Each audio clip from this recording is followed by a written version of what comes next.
Keonjhar Anandpur व्यापुची malaria मंडपड़ा गांव अनेक परिवार ज्वर से आक्रांत होती। आनंदपुर उपखंड चिकित्सालय भर्ती होता 5 शिशुंठ मैलेरिया ठाब होती। फल गांव आहरी अनेक मैलेरिया रोगी बाहर आशंका करा सचेतनता अभाव लोके मेडिकल आसु न मैलेरिया रोगी संख्या बढ़ुची। केवल मंडपड़ा नुहे आनंदपुर घसीपुरा ब्लॉक रे मध्य मैलेरिया काया विस्तार करथिबा आनंदपुर उपखंड चिकित्सालय डाक्टर कहते। मैलेरिया बाहर चाहिए आम गाँव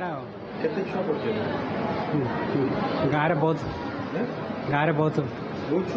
छुआ छुआ बड़ समस्त को मिसिक समस्त को तो ज्वर घर प्रत्येक ज्वर आया मैलेरिया ज्वर पॉजिटिव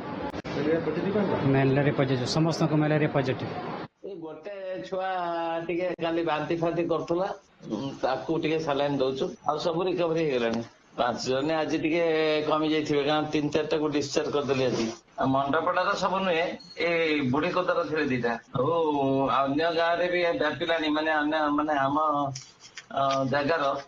माने ब्लॉक घसीपुर ब्लॉक को जगार बाहर आसछि गोटे केस बोधे खैलपेट रासोल ना कौन गोटे गाँव आसला गोटे एना वर्षा दिन फेर व्यापिलानी माने आगुरी जमी आम निश्चिंत थे मैलेरिया ना फेर केस आसी जाऊँ।